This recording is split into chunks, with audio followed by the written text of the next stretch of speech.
लिए भी हम चाहते हैं कि हम श्रेष्ठ बने, हमारे स्किल्स अच्छे हो, हमारा व्यवहार अच्छा हो और लोग हमें पसंद करें। तो ऐसा थोड़ी चाहता है कि लोग मुझे देखते ही डर रहे, वो दूसरे कैटेगरी के लोग आ जाते हैं डराने वाले। तो सब लोग चाहते हैं कि अच्छे से रहे और अच्छे से उन्नति करते रहें। इसी प्रकार जब हम आध्यात्मिक क्षेत्र में जाते हैं, जितने भी भक्त लोग हैं उनका दो जीवन होता है। कौन कौन सा? एक भौतिक जीवन और दूसरा आध्यात्मिक।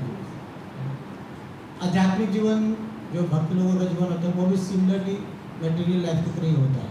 ऐसा नहीं है कि भक्त लोग हवा में चलते हैं, वो भी दो पैर प्रयोग करके पृथ्वी पे चलते हैं, उनको भी भूख लगता है, उनको भी निद्रा आती है, वो भी बीमार होते हैं। तो देखने में भक्त जितने भी कार्य करते हैं सिमिलर एक्टिविटी होता है, लेकिन उसके परिणाम अलग अलग होते हैं। जैसे स्कूल में बच्चे जाते हैं, सभी पढ़ाई करते हैं, लेकिन सबके मार्क्स अलग अलग आते हैं कि नहीं? ऐसा थोड़ी है कि सारे 100% लाते हैं या सारे फेल हो जाते हैं। सबके अलग अलग परसेंटेज आते हैं। किस आधार पे? उनके परिश्रम के आधार पे, है ना, उनके बुद्धि के आधार पे अलग अलग मार्क्स आते हैं। तो इसी प्रकार जब भक्त लोग कार्य करते हैं देखने में सिमिलर होता है, लेकिन उनका रिजल्ट हाई होता है। वो भी खाते हैं तो क्या खाते हैं? भगवत प्रसाद लेते हैं। भाई सेम ग्रेन्स को क्या करते हैं? कुक करते, भगवान को भोग लगाते और खा लेते हैं। वो भी सोते हैं, लेकिन किस लिए सोते हैं? ताकि सुबह में उठे। सब लोग सुबह में उठते हैं, इसलिए सोते हैं, लेकिन प्रयोजन अलग अलग होता है। तो भक्त उठते हैं, किस लिए उठते हैं? ठाकुर जी के लिए उठते हैं, सोते हैं। सुबह में जल्दी उठते हैं। अगर सुबह का सेवा ना हो तो सब लोग लेट सोते हैं, है ना। लेकिन भक्त जल्दी उठते हैं। क्यों उठते हैं? ताकि सुबह सुबह अपनी साधना करें, ठाकुर जी की सेवा करें, है ना। वो भी धन अर्जित करते हैं। कोई बिजनेस करता है, कोई नौकरी करता है, किस लिए करता है? शरीर के निर्वाह के लिए और अपना आध्यात्मिक जीवन को कंटिन्यू करने के लिए। धन की आवश्यकता सबको होती है, भक्तों को भी होती है, लेकिन एक्टिविटी सेम होता है, रिजल्ट डिफरेंट होता है ना। तो जो एक्टिविटी भक्त लोग करते हैं, अगर वो भक्ति में और आगे बढ़ना चाहते हैं, ये नॉर्मली सब लोग प्रश्न पूछते हैं, कभी ना कभी ये सबका प्रश्न होता है कि हम और अधिक उन्नति कैसे करें, भक्ति के जीवन में हम और अधिक उन्नति कैसे करें, ताकि इस जीवन का हम लोग भरपूर फायदा उठाएं। जो सुविधा होती है, जैसे कोई अगर ट्रेन का टिकट करवाता है, अगर वो एसी का टिकट करवाता है तो जनरल क्लास में सफ़र नहीं करता है। कहाँ करता है? एसी नहीं करता, उसका भरपूर फ़ायदा उठाता है, आराम से सोता है, चादर बिछा करके सोता है, चादर ओढ़ करके सोता है ना। ज़्यादा डिस्टर्बेंस नहीं होता है ना। समय पे भोजन मिल जाता है। अगर राजधानी से जा रहा है समय पे भोजन नहीं मिलता है, ब्रेकफास्ट के टाइम पे ब्रेकफास्ट, चाय के टाइम पे चाय और लंच के टाइम पे लंच, तो समय समय पे खिलाते पिलाते रहते हैं। तो इस प्रकार जो भक्त लोग होते हैं वो क्या करते हैं? अपने आध्यात्मिक जीवन को भी क्या चाहते हैं? वो और तीव्रता से आगे बढ़े, है ना। मान लो अगर यहाँ से किसी को बॉम्बे जाना हो, तो अगर आपके पास ऑप्शन है, एक बैलगाड़ी है ना, एक पैदल भी जा सकते हैं, एक टांगा भी रखा हुआ है ना। टांगा तो कई नई जनरेशन के लोग देखे भी नहीं होंगे ना, बैलगाड़ी देखे होंगे। कार भी है, ट्रेन भी है, फ्लाइट भी है। तो किस में जाना पसंद करेंगे? फ्लाइट। क्यों? जल्दी पहुंच जाएगा, है ना।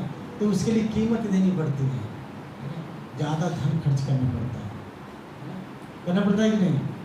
तो इसी प्रकार अगर हम भक्ति में चाहते हैं कि तेजी से उन्नति करें, तो उसके लिए कीमत देनी पड़ेगी, है ना। क्या कीमत है? हाँ, तो इसके लिए अलग अलग रूल्स रेगुलेशन है, उसको दृढ़तापूर्वक पालन करना पड़ेगा, है ना। तो इसके लिए क्या क्या करना पड़ेगा? कोई बताएगा? भक्ति में उन्नति करने आपको क्या लगता है? भक्ति में उन्नति करने के लिए क्या करना चाहिए?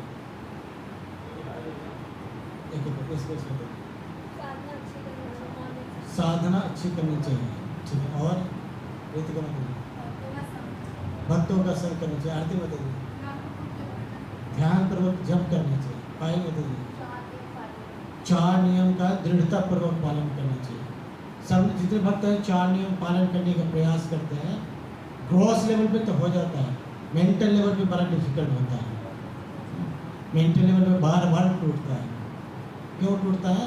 क्योंकि हम लोग रजोगुण में ज़्यादा होते हैं। जब हमारे जीवन में सत्वगुण बढ़ेगा तो मेंटल लेवल पे भी वो जो हम गड़बड़ करते हैं वो कम होने लगेगा। याद रखिए, जितने भी गड़बड़ होता है, ऐसा नहीं कोई किसी का मर्डर करता है तो क्या करता है, चलते रहता है, चाकू मार देता है किसी को, ऐसा होता है? क्या करता है? सबसे पहले माइंड में थॉट आता है, उसको प्लान करता है, उसको एग्जीक्यूट करने के लिए चीज़ें एकत्रित करता है। कोई चाकू होने से कोई चाकू नहीं मार देगा, उसके लिए क्या चाहिए? हिम्मत भी चाहिए, ब्रेन भी चाहिए। जैसे चाकू मारना किसी और को, मार किसी और को देगा। तो इसी प्रकार से हमें भी क्या करना चाहिए, वैसी गड़बड़ करने से बचना चाहिए। और जो मेंटल मानसिक रूप से जो हमारे विचार आते हैं उसको भी प्योरीफाई करने का प्रयास करना चाहिए। और क्या भक्ति उन्नति करने के लिए और क्या करना चाहिए? आत्मसमर्पण, सरेंडर होना चाहिए, है ना? सिलेंडर हो, है ना, गैस निकलता रहे, सरेंडर होना चाहिए किसके प्रति? यहाँ पे ठाकुर जी है, आकर के यहाँ सरेंडर कर देगा। ठाकुर जी हम आपके, ऐसा सरेंडर आवश्यक है, लेकिन सरेंडर का भी एक प्रोसेस होता है, किस प्रकार हम सरेंडर कर सकते हैं। और भाव होना चाहिए। कैसे भाव? 10 रुपये किलो, 20 रुपये किलो, क्या भाव है?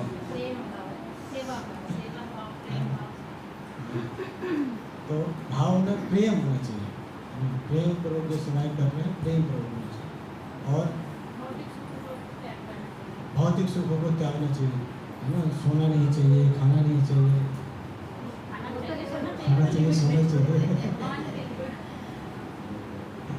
तो आवश्यकता के अनुसार शरीर को जितना आवश्यक है उतना भोजन देना चाहिए, उतनी निद्रा भी देनी चाहिए। कम देंगे तो क्या होगा? बीमार पड़ेंगे। ज़्यादा देंगे तो क्या होगा? भोग प्रवृत्ति बढ़ेगी, आलस बढ़ेगा। और प्रभु जी लोग भी बोले, गुरु की शरण ग्रहण करनी चाहिए। साधना भक्ति को दृढ़ता पूर्वक पालन करनी चाहिए। तो भक्ति 2 प्रकार से होती है, एक होता है साधना भक्ति और दूसरा होता है रागानुगा भक्ति। हाँ, साधना भक्ति में क्या होता है? रूल्स रेगुलेशन फॉलो करके भक्ति करने का प्रयास करते हैं, जो अभी हम करने का प्रयास कर रहे हैं। दूसरा होता है रागानुगा भक्ति, इसमें रूल्स रेगुलेशन नहीं होता। जैसे भगवान कृष्ण के साथ उनके पार्षद थे, मधुमंगल, श्रीधाम, है ना, जो गोचरण के लिए जाते थे तो उनको घोड़ा बना देते, चल मैं बैठूंगा, जूठा खिला देते थे। हम करेंगे ऐसा? तो रागानुगा भक्ति ऑटोमेटिकली प्रकट होता है, वो आपको पता भी नहीं चलेगा कि आप रागानुगा भक्ति करें। तो वो स्टेज काफ़ी हाई स्टेज है, उसको वहाँ तक पहुँचने के लिए साधना भक्ति से होकर के जाना पड़ता है ना, प्रोसेस ये है। और कोई अपराध इससे बचना चाहिए, ठीक है? तब हम आप सबने बहुत अच्छा प्रयास किया, सारे आंसर सही हैं, लेकिन आचार्यों का क्या मत है? देखो, सबसे अच्छा रास्ता कौन बताएगा? जैसे हम अगर बीमार है तो सबसे अच्छी दवा हमारे लिए कौन है, कौन सी है? कौन बताएगा? डॉक्टर बताएगा। या सब्जी वाला बताएगा? कपड़े वाला? पड़ोसी? नहीं, कोई नहीं बता सकता, डॉक्टर बताएगा। क्यों? क्योंकि उसने उसकी ट्रेनिंग ली है, कई सालों से प्रैक्टिस कर रहा है, हमारे जैसे कितने बीमारों को ठीक कर चुका है। इसलिए हम अच्छे डॉक्टर को ढूंढते हैं, एक्सपीरियंस डॉक्टर को ढूंढते हैं, है ना? और उसके पास जाते हैं, उसको सरेंडर करते हैं। अगर डॉक्टर बोलेगा ये दवा दिन में 2 बार लेनी है, एक सुबह में ब्रेकफास्ट के बाद और एक रात में डिनर के बाद, आप कितनी बार लेंगे? 2 बार ही लेंगे। गलती से भी उसको 1 बार नहीं करेंगे और 4 बार भी नहीं करेंगे, एज इट इज़ फॉलो करेंगे। एक्चुअली यही प्रोसेस है, डॉक्टर के प्रिस्क्रिप्शन को एज इट इज़ फॉलो करना पड़ता है। इसी प्रकार अगर कोई म्यूजिक सीखना चाहता है तो क्या खुद से सीखेगा? किसी के पास जाएगा सीखने के लिए, है ना? किसी टीचर के पास जाएगा, किसी म्यूजिशियन के पास जाएगा जो कई सालों से प्रैक्टिस करते आ रहा है ना? अब उस फील्ड में उसने क्या किया है? दक्षता हासिल कर लिया है। तब वो सिखाएगा तो हम जल्दी से सीख सकते हैं, कम गलती किए बिना, है ना? कम गलती करके हम उसको जल्दी से सीख सकते हैं। उसी प्रकार अगर हम चाहते हैं कि भगवान के साथ हमारा प्रेम बढ़े तो किसको पकड़ना चाहिए? वैसे व्यक्ति को जो ऑलरेडी भगवान से प्रेम करता है।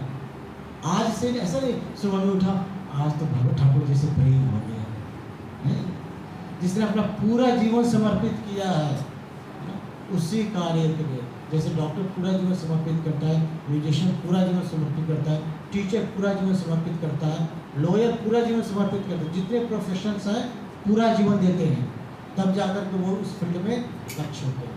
उसी प्रकार जो भक्त पूरा जीवन अपना समर्पित किया है, कई सालों से रूल्स रेगुलेशन को फॉलो करते आ रहा है, शास्त्र में बताए हुए बातों को अपने जीवन में धारण किया है, उसी के अनुसार जीवन यापन कर रहा है। वो भी किसी दूसरे टीचर का शरण लिया हुआ है, किसी दूसरे टीचर से सीख रहा है, तब वो जाकर के एक ट्रेंड भक्त बनेगा। फिर वो हमें सिखा सकता है कि इस चीज़ को कैसे करना है कि नहीं? ऐसे कहीं जा रहे ढाबे में चल गए, अरे मुझे बताओ ठाकुर जी के बारे में बताओ, तो बोलेगा पहले गोलगप्पे खाओ, है ना? तो हम अगर सही जगह नहीं पहुंचेंगे तो ऐसे ही दरबार लगा दीजिएगा। अच्छा, फिर पूछेगा महाराज भगवत धाम कैसे जाएंगे? भगवत धाम जाना चाहते हैं? समोसे खाओ, समोसे, है ना? नहीं तो आपको पर्चे निकाल देंगे। तो कुछ सिद्धियां होती है ना? लेकिन आज के समय में ज़्यादातर जो इस तरह के लोग हैं बेवकूफ़ बनाने का प्रयास करते हैं। तो जिस प्रकार जो पेशेंट होता है वो एक्सपर्ट होता है डॉक्टर को ढूंढने में। ऐसा थोड़ी है मार्केट में डॉक्टर का बाजार लगा हुआ है ना? आप यहाँ चिराजनी में खड़े जाओ, जिस डायरेक्शन देखोगे डॉक्टर कोई ना कोई बैठा होगा, है ना? तो ऐसा थोड़ी हम सारे डॉक्टर के पास जाते हैं, नहीं। किसके पास जाते हैं? जिसको हम जानते हैं, जिसको जानते हैं उसके पास जाते हैं, और जिसको नहीं जानते हैं उसके बारे में पता करते हैं। हमारी तरह जो कोई बीमार हुआ होगा, जो सेम बीमारी किसी को हुआ होगा, मान लो मुझे मलेरिया हुआ है या डेंगू हो गया, अभी सीजन चल रहा है डेंगू का, है ना? मान लो मुझे डेंगू हो गया, मैं चिरागनी में नया कल ही शिफ्ट किया मैंने चिरागनी में, किसके पास जाऊँगा? आस पास में पूछूँगा इसे मैं डेंगू का कौन सा डॉक्टर अच्छा है, पड़ोसी का फीडबैक लूँगा, जिसको डेंगू हो चुका है वो कहाँ ट्रीटमेंट करवाया था उससे पूछूंगा, कई लोगों से पूछने के बाद फिर डिसाइड करूँगा किसके पास जाना है ना? उसी प्रकार गुरु भी सोच समझ करके चेक करके ठोक बजा करके बनाना चाहिए, है ना? नहीं तो जाना होगा भगवत धाम, लेके चले जाएंगे नरक, चलो हम भी जाएंगे तुम भी चलो, तो पूरा जीवन पूरा हमारा प्रयास विफल हो जाएगा।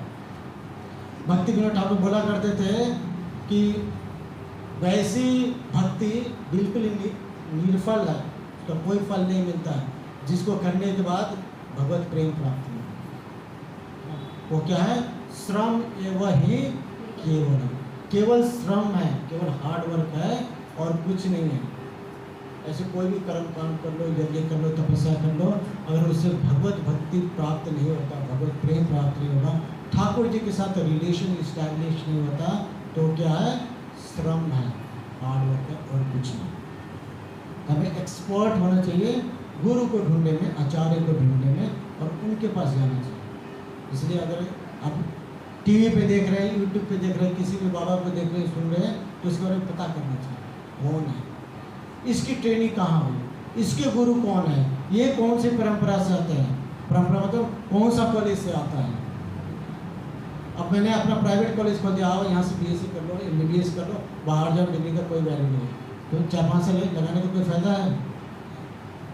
तो पता होना चाहिए कि कौन से कॉलेज से, कौन से परंपरा से ये गुरु आ रहा है, क्या इसने अपने गुरु की सेवा की है। कुछ गुरु ऐसे हैं जो अपने गुरु को ही हटा दिए, रास्ते से साफ कर दिए, खुद गुरु बन गए। तो ऐसे लोगों से सावधान होना चाहिए। ऐसा नहीं बहुत अच्छा वक्ता है तो हम इनको गुरु बना लेंगे, है ना। बहुत अच्छे गाते हैं, बहुत अच्छे चुटकुले करते हैं, बहुत सुंदर दिखते हैं तो ये हमारे गुरु नहीं, ऐसा नहीं होता। गुण होना चाहिए, गुरु की क्वालिटी होनी चाहिए, अब आगे थोड़ा हो सकते हैं। तो हमारे आचार्य बताते हैं कि अगर हमें भक्ति में उन्नति करना है तो भक्ति विनोद ठाकुर बताते हैं कि हमें भागवत धर्म को फॉलो करना चाहिए, भागवत धर्म को फॉलो करना चाहिए। और इसमें 3 प्रमुख कार्य आते हैं। हमें भक्ति में उन्नति करना है तो ये 3 कार्य दृढ़तापूर्वक करना पड़ेगा, सिंसियरली करना पड़ेगा और भरपूर मात्रा में करना पड़ेगा। ऐसा नहीं आज किया अब 1 हफ्ते आराम कर लिया जी, अब हम जोश वाला करेंगे, अब तो आराम करेंगे। तो कंसिस्टेंसी बहुत ही आवश्यक है।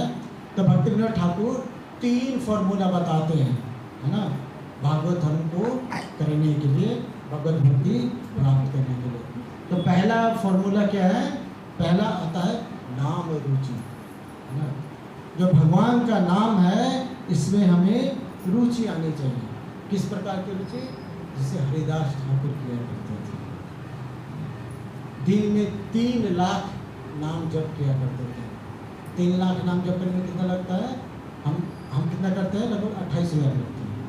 16 माला करते हैं। कितना टाइम लगता है हमें 16 माला करने में? लगभग 2 घंटे। और 192 माला करेंगे तो कितना लगेगा? लगभग 22 घंटे लगता है। अगर आप एक्सपर्ट हो जाएंगे तो 20 से 21 घंटे में कर सकते हैं, लेकिन उससे कम नहीं लगेगा। कुछ लोग बोलते हैं हम भी भगवान का नाम लेते हैं, सांसों पे लेते हैं, सांसों जैसे वो सांस ना हो, एयरप्लेन हो, उस पर बैठ गए हैं, उसे बैठ के लेते हैं। अरे जब जानबूझ करके हम पर्पसली बैठ कर लेते हैं तब तो लिया नहीं जाता। 1 माला करते हैं फिर झटकी आने लगता है, कोई काम याद आने लगता है, तो सांसों पे कैसे नाम जप कर सकते हैं? आचार्य बताते हैं कि जो नाम जप होता है वो संख्या पूर्वक होना चाहिए, कम से कम इतनी माला करनी है, इतना जप करना है। जब हम इस तरह से प्रैक्टिस करेंगे तो कई वर्षों के बाद वो हमारे कैरेक्टर में आ जाएगा। फिर वो क्या हो जाएगा? ऑटोमेटिकली होने लगेगा, 24 घंटे होने लगेगा। सोए भी कोई भक्त करेंगे, सोए में राधे राधे करते रहते हैं, हरे कृष्णा करते रहते हैं। सपना में डर जाएंगे तो हरे कृष्णा बोलेंगे, मंत्र जपने लगते हैं, है ना। फिर वो आपके अंदर, आपके हृदय में, आपके मस्तिष्क में वो छप जाएगा, इम्प्रिंट हो जाएगा, रजिस्टर हो जाएगा। जैसे रजिस्टर करवाते हैं ना प्रॉपर्टी का, वो आपके नाम लिख दिया जाता है। तो कई वर्षों तक अगर हम करेंगे तब वो क्या होगा? हमारे हृदय में चिपकेगा। ऐसा नहीं चलते फिरते कहीं भी, उसको प्रोसेस के अनुसार हमें करना पड़ेगा। तो नाम रुचि को विकसित करने के लिए बताते हैं कि किस प्रकार से नाम में रुचि आएगा। कैसे आएगा नाम में रुचि? जपा करने से, है ना। तो ऐसे ही एक बार गुरु महाराज लेक्चर दे रहे थे, एजेलिस गोपाल कृष्ण गोस्वामी महाराज।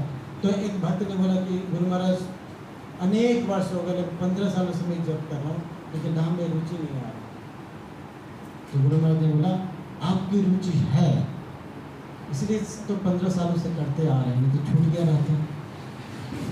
तो नाम में रुचि है, कितना % है ये डिपेंड करता है, तो कितना % आपके नाम में रुचि है। तो नाम में रुचि बढ़ाने के लिए चैतन्य महाप्रभु ने सनातन गोस्वामी को शिक्षा देते हुए 5 मंत्र बताया था कि नाम में रुचि कैसे बढ़ सकता है। तो पहला है साधु संग, है ना। साधु का संग करना चाहिए, सुवाधु का नहीं, है ना। ऐसा नहीं संग करना जाकर पूर्णिमा के भाग गए, संग कर लिए, जाकर के पिठियाँ चढ़ गए, पीठ पे चढ़ गए, शोल्डर पे चढ़ गए, संग हो गया। नहीं, साधु संग का मतलब आप साधु के साथ समय बिताते हैं और उसके विचारों से आप प्रभावित होते हैं, कुछ नया सीखते हैं, इंस्पिरेशन मिलता है और भक्ति करने का। तो ये संग है। पता चला एक साधु के पास गए, दोनों बैठ करके गोलगप्पे की बातें कर रहे हैं।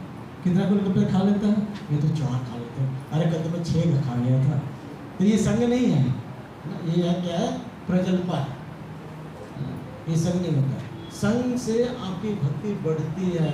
अगर आपकी भक्ति प्रभावित हो रही है नकारात्मक तरीके से, इसका मतलब आपने संग नहीं किया है, आपने कुछ और किया हुआ है ना।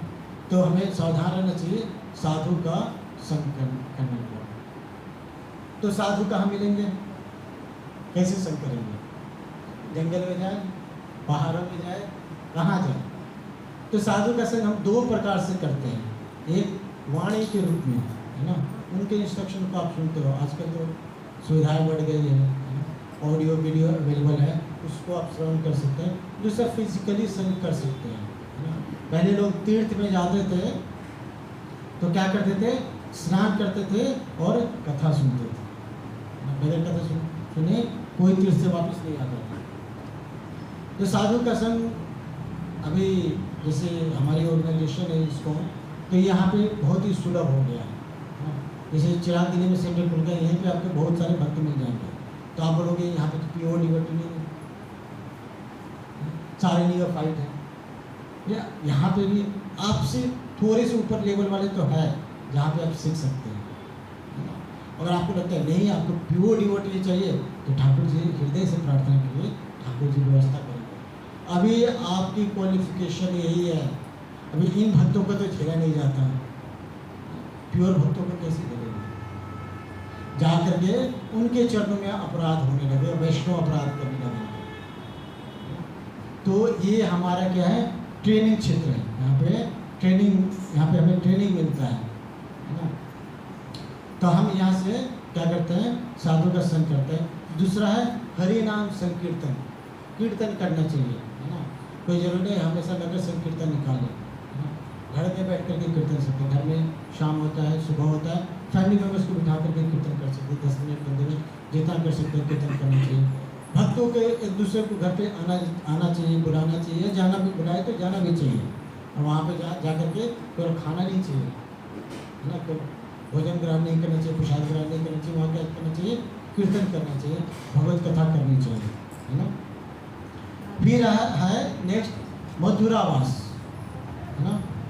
मथुरावास मतलब तीर्थ का वास।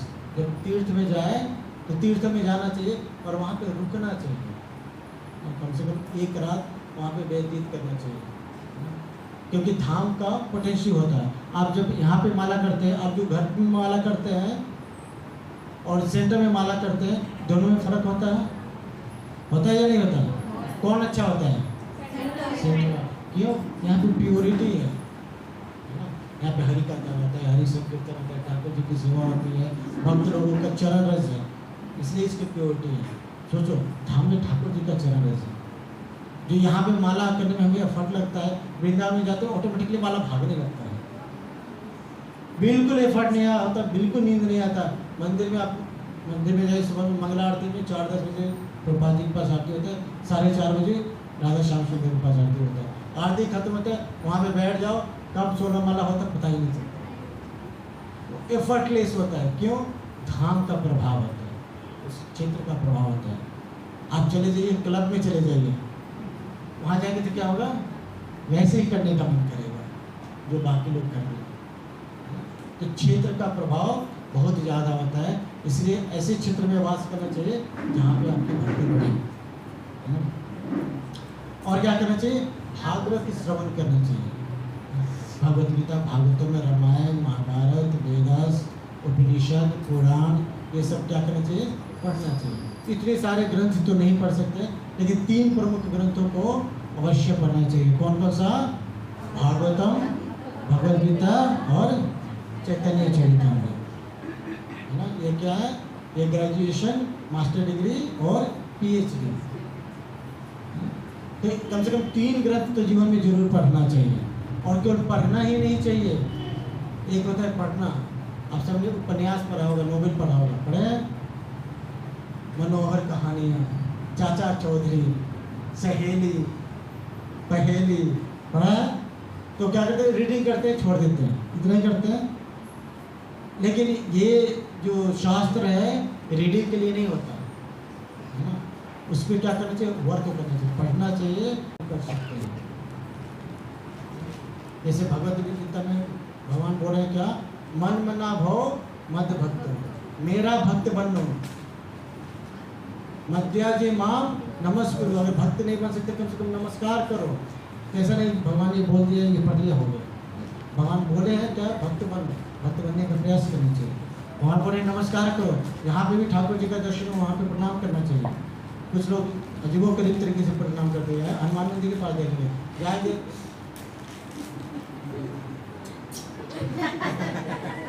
करता एक हाथ से जय ठाकुर जी जैसे आसान कर रहे ठाकुर जी अटेंडेंस लगा दे आ गए।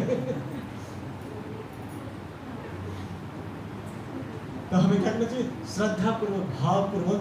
अब प्रणाम कर रही है तो बढ़िया से कर लो। क्या लगता है नहीं ये चलन झुकता नहीं है, कट सकता है लेकिन झुक नहीं सकता। झुकेगा तो जरूर, आज नहीं झुकेगा कल झुकेगा। या तो ठाकुर जी के सामने झुका लो नहीं तो माया देवी तो झुका ही देगी मार मार के, उसमें कोई डाउट नहीं है। और लास्ट क्या है श्रद्धा मूर्ति सेवनम, अर्चा विग्रह की सेवा करनी चाहिए। अगर घर में अर्चा विग्रह नहीं है, डीटीज नहीं है तो उसका फोटो तो रखो। सुबह उठो प्रणाम कर लो, अगरबत्ती दिखा लो, धूपबत्ती दिखा लो, जो खा रहे हो उसको बढ़िया से बना करके भोग लगा लो। तो ये 5 कार्य करते हैं जब हम तो नाम में रुचि बढ़ता है। कौन कौन सा है 5 कार्य? साधु संग और हरिनाम संकीर्तन और मथुरावास या धामवास और भागवत श्रवण है ना। भागवत श्रवण भागवत श्रवण भागवत का वैसे सुन करके ही सेवा और अर्चा विग्रह की सेवा। जब हम ये 5 कार्य करेंगे तो हम भक्ति में तेजी से बढ़ेंगे। अब कई लोगों के दिमाग में आने लगा है अभी से, अरे ये सितंबर चल रहा है, आधा सितंबर हो गया, अगले महीने से दामोदर महीना आ रहा है, कार्तिक महीना आ रहा है, अभी से प्लानिंग शुरू हो चुकी है। कार्तिक की प्लानिंग हम लोग 6 महीने पहले ही शुरू कर देते हैं, है ना। जैसे अभी हमारा आने वाले 15 और 16 अक्टूबर को हम लोग क्या करने वाले हैं, धाम यात्रा, धामवास करेंगे, है ना। तो गिरिराज जी की परिक्रमा करेंगे, है ना। बरसाना जाएंगे और गिरिराज जी की परिक्रमा करेंगे और एक रात वहाँ पे वास करेंगे, है ना। तो ये भक्ति के कार्य हैं। साथ में वहाँ पे संकीर्तन करेंगे, भागवत श्रवण करेंगे और क्या करेंगे वहाँ पे दीप दान करेंगे, है ना। तो श्रद्धा मूर्ति श्रवण, ये 5 कार्य हजारों भक्तों के संग होगा। तो ये सब रियल अपॉर्चुनिटी होता है। अभी है 15-16 तारीख को, हम 6 महीने पहले जाकर के बुकिंग कर रहे हैं। 6 महीने से हम लोग इसकी तैयारी कर रहे हैं। क्यों? जब समय आए तो भक्तों को असुविधा ना हो और ये 5 कार्य आराम से भक्त लोग कर पाए। ठीक है, तो कितने लोग जाने वाले हैं 15 और 16 अक्टूबर को कार्तिक यात्रा में? हाथ उठाइए, हाथ उठाइए। अब लोग शर्मा रहे हैं, सोच रहे जाएंगे नहीं जाएंगे, जाएंगे नहीं जाएंगे। जो दोनों हाथ उठा रहे हैं वो 2 बार जाएंगे। ठीक है, तो 15 और 16 तारीख को हमारी यात्रा है। आप लोग रजिस्ट्रेशन करवा सकते हैं। तो उसका डिटेल मैं बाद में बताऊंगा कि प्रसाद होगा तो उस समय अनाउंसमेंट करेंगे, नहीं तो हमारा टॉपिक डाइवर्ट हो जाएगा। तो जब हम ये कार्य करते हैं, बोल, जब हम ये कार्य करते हैं तो क्या होता है, हम भगवान की कृपा को आकर्षित करते हैं। अब ये डिपेंड करता है कौन कितना % लगा रहा है ना। कोई 100% एफर्ट लगाता है, तो जो 100% एफर्ट लगाता है वो क्या करता है, 102% ग्रो करता है ना। देखो भौतिक संसार में क्या होता है, आप 50 मार्क्स का पेपर है और आप 50 मार्क्स का आंसर बढ़िया से लिख के आएंगे बिल्कुल विदाउट एनी एरर, तो कितना मार्क्स आएगा? 50 आएगा। लेकिन यहाँ पे 50 नहीं आएगा, यहाँ पे 50 से ज़्यादा आता है। 50 तो आपका एफर्ट है, भगवान का और गुरु का कृपा, उसमें अलग एडिशनल मार्क्स आता है ना। जैसे एक कथा आती है कि एक गौरैया थी, है ना। एक गौरैया थी और समुद्र ने उसका अंडा ले लिया, है ना। गौरैया ने अंडा दिया था, समुद्र का पानी बढ़ा और अंडे को लेकर के अंदर चला गया। तो गौरैया गई समुद्र के पास और बोली मेरा अंडा वापस करो। कोई भी माँ अपने बच्चों को थोड़ी त्याग सकती है, बोली मेरा अंडा वापस करो। समुद्र कोई जवाब ही ना दे। कितना मिन्नतें की, कोई आंसर नहीं। फिर क्रोध आया, मेरा अंडा वापस करो नहीं तो मैं तुम्हें पी करके सुखा दूंगी। कौन बोल रहा है? किसको बोल रहा है? समुद्र। और वो समुद्र के पानी को पीना शुरू करती, थोड़ा सा पानी लेती चोंच में, जाकर के रेत में डाल के, थोड़ा सा पानी लेती, जाकर के रेत में डाल के। ये न्यूज़ ना फैल गया, है ना, ये न्यूज़ फैल गया। और ये न्यूज़ गरुड़ जी को पता चला, अरे मेरी बहन इतना प्रयास कर रही है, और समुद्र ने उसका अंडा ले लिया। गरुड़ जी आ गए, गरुड़ जी समुद्र को बोले, देखो भैया अंडा तो वापस करना पड़ेगा, तो अंडा वापस दे दो, नहीं तो जो कार्य गौड़ैया करिए वही कार्य मैं करूँगा, मैं तो पानी उधर डालूंगा, मैं पी जाऊँगा सारा का सारा। समुद्र देवता प्रकट हो गए, अंडा वापस। तो जब हम एफर्ट करते हैं तो ऊपर वाले की कृपा को आकर्षित करते हैं, है ना। ऐसा कहा गया है, God helps those who helps himself. जो अपना मदद खुद करते हैं भगवान उन्हीं का मदद करते हैं, जो प्रयास करते हैं भगवान उनका मदद करते हैं। आपके जीवन में ऐसा कई एग्जाम्पल आया होगा, आपने खुद एक्सपीरियंस किया होगा कि जब आप प्रयास कर रहे थे लगता था कि नहीं होगा, लेकिन हो गया, है ना। कई बार मेरी तो बहुत सारी रियलाइजेशन है। जब एक छोटा सा एग्जाम्पल देता हूँ, जब चिराग दिल्ली में प्रचार के लिए प्लानिंग हो रहा था, तो मुझे जो मेरे काउंसलर है उन्होंने बोला कि तुम आपका आइडिया है चिराग दिल्ली जाओ सेंटर खोलो। कौन? मैं बोला मेरे साथ कौन जाएगा? बोले अकेले ही जाओगे। सोचो मैं रहता था मेहरौली में और मुझे बोले कि अकेले चिराग दिल्ली जाओ सेंटर खोलो। मैं बोला पैसा? बोले पैसा नहीं मिलेगा अभी यहाँ पे। लेकिन मुझे विश्वास था, क्योंकि इसके पहले मैं बेगूसराय में कटनीसराय में सेवा करता था। मैंने ऐसे बहुत सारे इंसिडेंट देखता था जहाँ में बहुत सारे धन की आवश्यकता होता था, हमारे पास पैसा नहीं होता था, पता नहीं कौन आता था डोनेशन दे करके चला जाता था और कार्य हो जाता था। ऐसे बहुत सारे एग्जाम्पल हैं। तो फिर मैं यहाँ पे सेंटर ढूंढने का प्रयास करने लगा, तो मैं गोवर्धन जी का परिक्रमा कर रहा था, तो मुझे मिले सुरधीसपुर, है ना। उस समय उनका दीक्षा नहीं हुआ होता, तो मुझे ध्यान था कि ये उधर ही कहीं रहते हैं। तो मैं आप कहाँ रहते हो? बोले चिराग। बोला हम ना वहाँ पे एक सेंटर खोलना चाहते हैं, मदद करोगे? बोला मदद क्यों करूँगा, करवाऊँगा, पूरा करवाऊँगा, जहाँ जो आवश्यकता होगा सब करवाऊँगा। तो फिर एक से कितने हो गए? 2। फिर हम दोनों ढूंढने लगे, साथ में लक्ष्मी माता जी भी ढूंढते थे। फिर हमें ना एक सेंटर के लिए स्पेस मिला। मैं सर प्रभु जी को दिखाने के लिए लाया, तो प्रभु जी को भी पसंद आ गया। बोले कि रुको एक भक्त यहाँ पे और रहता है। फोन किया किसको? प्रभु जी को। प्रभु जी बोले मेरी तो किस्मत खुल गई, यहीं पे सेंटर खुलने वाला है। कितने भक्त हो गए? 3। हमने हरि नाम संकीर्तन किया, वहाँ पे कई सारे लोग आ गए। कौन आ गए? सुनिधा माता जी, चंदन प्रभु, राजा प्रभु। कितने हो गए? कितने सारे हो गए? आज वो कितने सारे हैं? पहले मैं जितना डोनेशन देता था आज उससे कम देता हूँ, लेकिन फिर भी इतना बड़ा सेंटर चल रहा है। उसमें पूरा का पूरा किराया मैं देता था, आज सब मिल के देते हैं। तो जहाँ पे आपका सिंसियर एफर्ट होगा, सेल्फलेस एफर्ट होगा, ठाकुर जी की सेवा के लिए होगा, प्रेम पूर्वक होगा, कृपा अवश्य मिलेगा, कहीं ना कहीं से मदद अवश्य आएगा। इतना तो विश्वास करना पड़ेगा। इसमें विश्वास बढ़ेगा कैसे? जब करोगे तब। जब करोगे आपके साथ होने लगेगा, रियलाइजेशन बढ़ेगा, बढ़ने लगेगा। हम पहले कहाँ 7,000 किराया देते थे, आज कितना देते हैं? अब कितने बड़े बड़े कार्य करवाते हैं, कितने बड़े बड़े प्रोग्राम करते हैं। तो इस पर जब हम करते हैं तब तो हमारा फेथ आगे डेवलप होता है। तो जैसे स्कूल में जो बच्चे थोड़ा पुअर होते हैं, जिनका परफॉर्मेंस अच्छा नहीं होता, तो उनके लिए सिस्टम होता था, पहले हमारे टाइम में तो होता था ग्रेस मार्क्स, है ना। पता नहीं आज के टाइम में होता है ना। तो जैसे पहले 30 मार्क्स पे पास होता था, हमारा एग्जाम पेपर होता था 100 का, पास मार्क्स होता था 30। और कोई 27 लेके आ जाए तो उसको टीचर +3 करके 30 कर देता था। तो जिसका 30 आता था हम लोग देखते थे ये ग्रेस वाला, भले उसको 30 आया हो, अब सब उसको उसे देखते थे इसको ग्रेस मार्क्स मिला है। इसी प्रकार जब हम भक्ति में प्रयास करते हैं, मान लो आप इस जीवन में भक्ति कर रहे हैं और आपका भक्ति पहुंच गया कहाँ पे? 98%। तो 2% के लिए आपको अगली बार नहीं आना पड़ेगा। 2% राधा रानी और कृष्ण ला करके हम उसको 100% करेंगे और आपको अपने धाम लेकर चले जाएंगे। तो ये जो भक्ति का मार्ग है ये कृपा का मार्ग है। हम लोग कृपा के बलबूते पे ही आगे बढ़ते हैं, अपने प्रयास से नहीं बढ़ते हैं। अगर हम अपने प्रयास से भगवत धाम जा सकते हैं तो वो पता नहीं कौन से जन्म में जा चुके रहते, लेकिन आज तक तो नहीं गए, कितने प्रयास किए।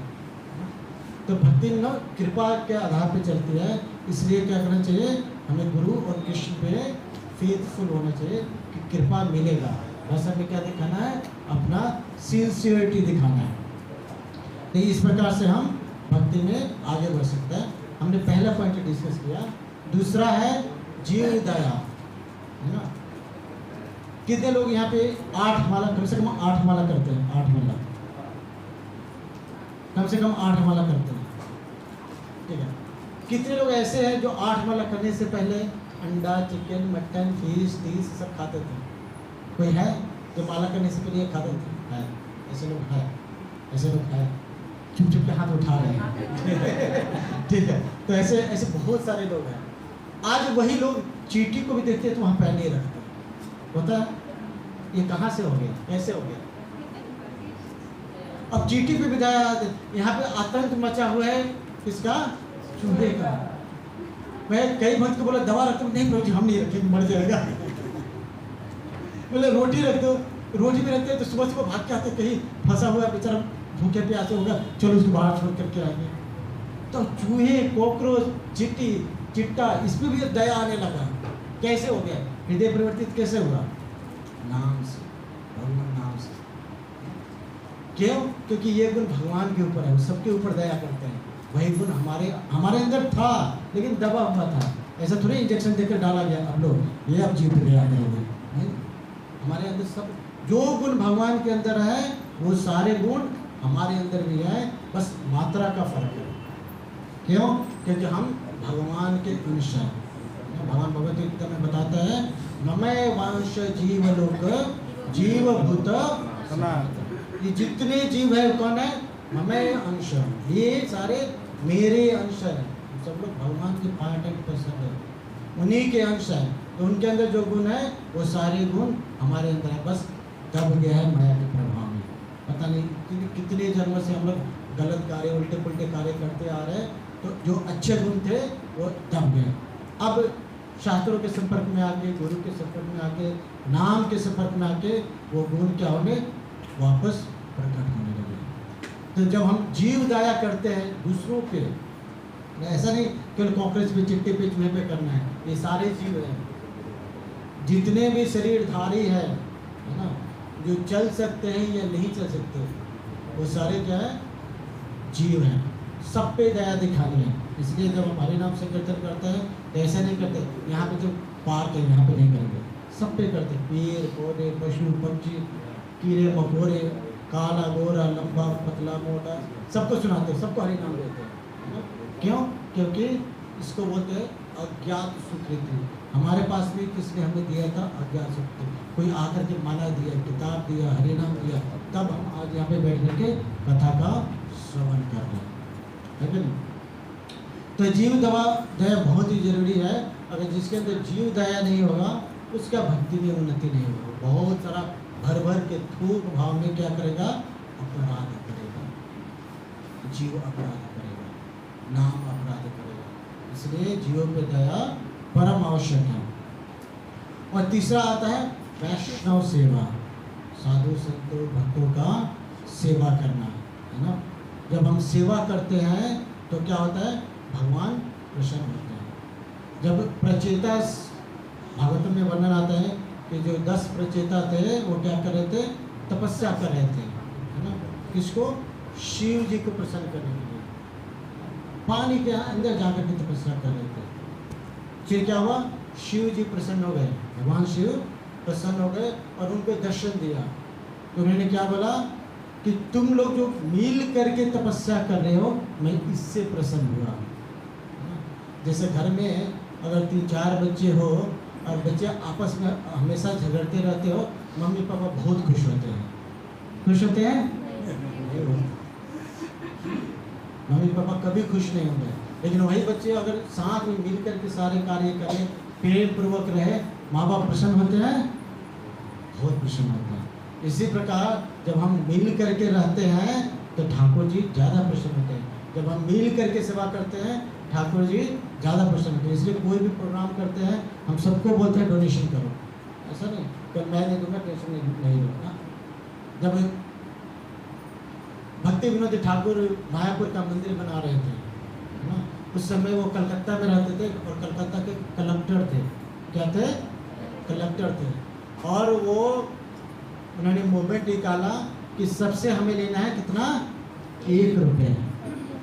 उस समय ये लगभग 1900 की बात है, काफ़ी पहले की, लगभग 100 साल हो गया। तो 1 रुपये वो हर घर से जा करके मांगते थे, है ना। साथ में उनकी वाइफ भी जाती थी, उनकी पत्नी भी जाती थी। तो उनकी पत्नी को किसी ने 10 रुपये दे दिया। भक्ति विनोद ठाकुर बहुत गुस्सा किया, 10 रुपये तुमने क्यों दिया, मैं 1 रुपये चाहिए था। तुम 9 जीवात्माओं को भगवान की कृपा से वंचित कर दिया। तो ये उनका कंपैशन था, है ना। और सबको क्या था कि कृपा सबको मिलनी चाहिए, इसलिए साथ में सेवा करने से क्या होता है, कृपा को हम जल्दी आकर्षित करते हैं। जैसे बच्चे अगर साथ में मिलकर के कोई कार्य करें, माँ बाप ज़्यादा प्रसन्न होते हैं, है ना। इसी प्रकार अगर भक्तों के समाज में हम मिलजुल करके रहते हैं, एक दूसरे का कोऑपरेशन करते हैं, सपोर्ट करते हैं, हेल्प करते हैं, हेल्प लेते भी है। ऐसा नहीं हम केवल खिलाते हैं, खाते नहीं हैं।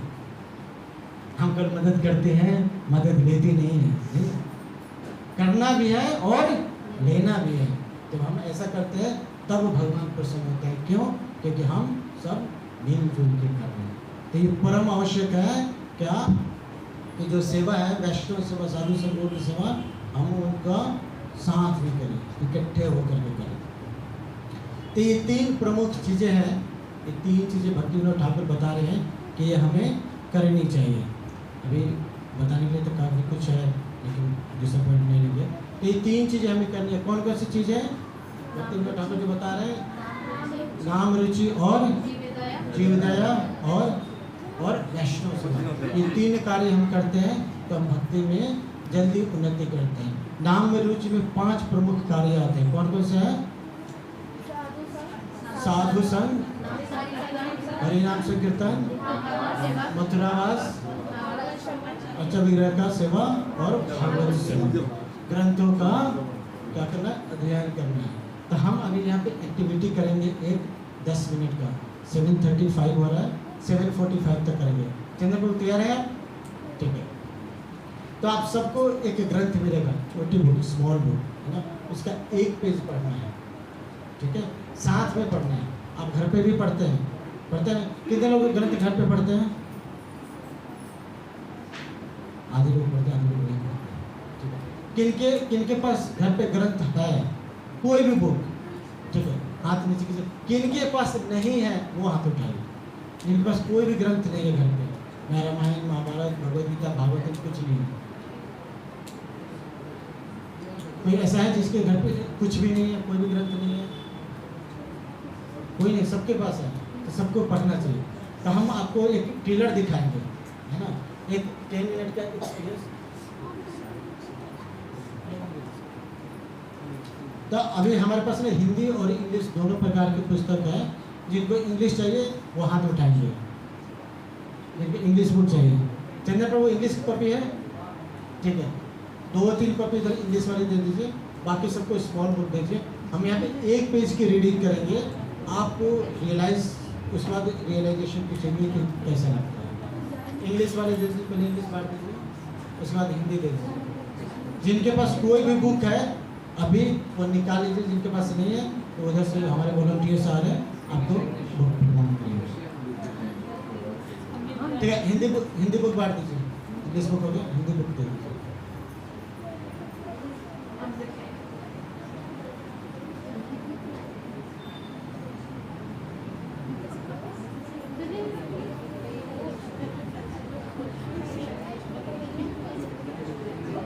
जल्दी की बात करते हैं। 1-2 भक्त और हेल्प कर सकते हैं, प्रभात को बांटने में हेल्प करते हैं।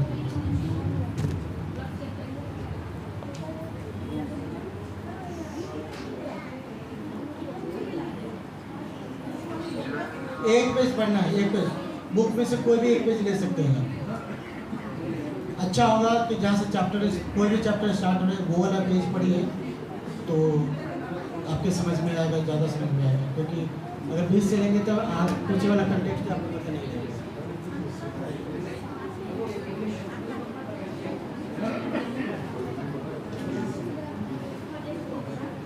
जिनको पढ़ने नहीं आता, हिंदी या इंग्लिश पढ़ने नहीं आता, वो जो उनके साथ में है जो पढ़ रहे हैं उनको बोलिए कि थोड़ा बोल के पढ़े, है ना, तो दोनों लोगों का काम है।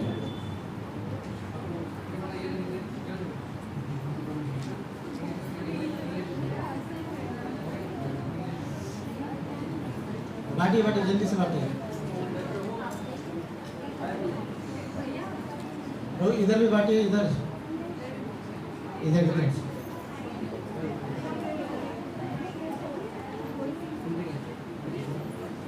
मिल गया? सबको बुक मिल गया?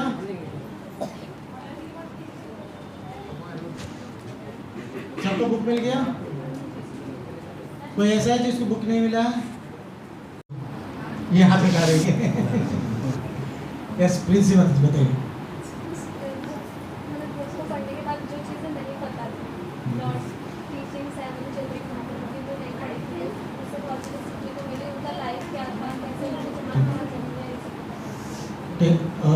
मैं दूसरे कंटेक्स्ट से पूछ रहा था, जो आप घर पे पढ़ते हैं अकेले बैठ करके और यहाँ ग्रुप में बैठ के पढ़े, कोई फर्क महसूस हुआ?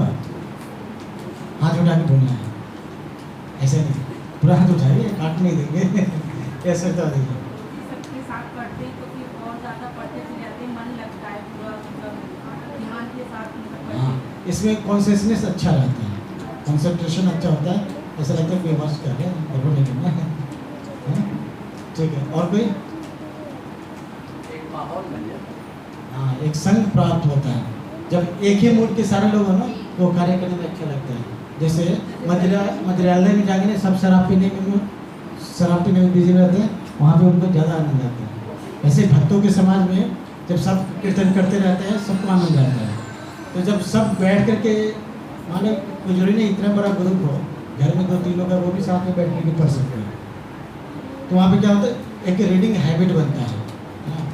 इंडियन में जो हमारा भारतीय कल्चर है, इसमें रीडिंग बहुत कम लोग कर पाते हैं। कब तक करते हैं? जब तक नौकरी नहीं लग जाती, इसके बाद पढ़ना सबका बंद हो जाता है। कॉलेज निकलने के बाद कितने लोग पढ़े? जब जॉब मिल गया उसके बाद कोई नहीं पढ़ता। जब तक ऑफिस में रिक्वायरमेंट ना हो, कोई नहीं पढ़ता, सब पढ़ाई छोड़ देते हैं। जैसे रशियन कल्चर में जाएंगे, वो लोग बहुत पढ़ते हैं, है ना, इसलिए वहाँ पे लोग भक्त जल्दी बनते हैं। क्यों? उनकी पढ़ने की आदत है, नेचर है उनका पढ़ना। बुक्स वगैरह देखो, ग्रंथ वगैरह देखो, बहुत जल्दी वो लोग पढ़ लेते हैं। और जब पढ़ते हैं इंटेलिजेंट तो होते हैं, पढ़ने वाले तो इंटेलिजेंट ही होता है, इसलिए उनको फिलोसफी जल्दी समझ में आता है, कन्विक्शन स्ट्रॉन्ग हो जाता है और अच्छे भक्त बनते हैं। भारत से बाहर रशिया ऐसी कंट्री है जो कम्युनिस्ट कंट्री होते हुए भी सबसे ज़्यादा भक्त वहीं पे है, रशिया में। रशिया जब आप अपने वैदिक संस्कृति में जाएंगे तो रशिया में ऋषि रहा करते थे, साधु संत रहा करते थे, ऋषि से बन गया रशिया। तो रूट तो वही है। ठीक है, और कोई अपना एक्सपीरियंस शेयर करना चाहता है? कैसा लगा? ठीक है, अगर आप चाहते हैं छोटी बुक्स लेना तो पीछे सुकांत प्रभु, चंद्र प्रभु आपको मिलेंगे, वहाँ से आप छोटी बुक्स उनसे ले सकते हैं। ठीक है, तो यहीं पे विराम।